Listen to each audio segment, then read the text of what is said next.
I came in, I guess, the Monday after Labor Day of 1986, so I tend to remember that quite well.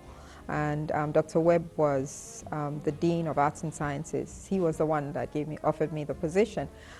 I have been amazed at the fact that repeatedly I have chosen to stay at Clark Atlanta University, even when it didn't make sense, especially financially. And I have come to accept that being at Clark Atlanta University is a vocation, and sometimes actually I see it as a mission. I love teaching, so the teaching has been a lot of fun. Before I came to Clark Atlanta University, I was teaching at top schools, so teaching was fairly easy. I have found myself redefining the role of a successful teacher, or the characteristics of a successful teacher.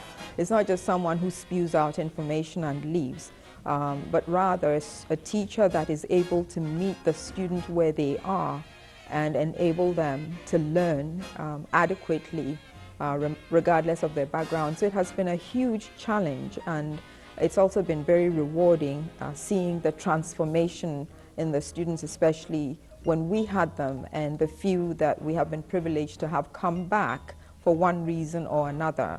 Usually we have missionaries going from the developed countries, what we call the developed countries, to third world countries such as Ghana. But I see myself as a missionary who was brought from Ghana, not just to the United States, but to Clark Atlanta University and to work with the Clark Atlanta students.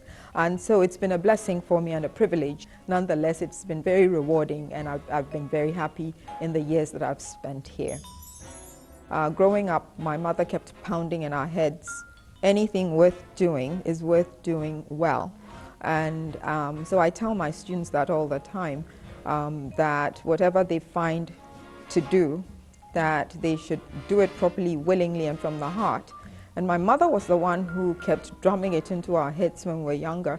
And she used to call me a lazy person, but you can imagine how gratifying it was for me when she came to visit me recently, and she said, "Why do you have to do everything so perfectly?" And I said, "Because that's what you taught me. You said anything worth doing is worth doing well." And so that's excellence for me.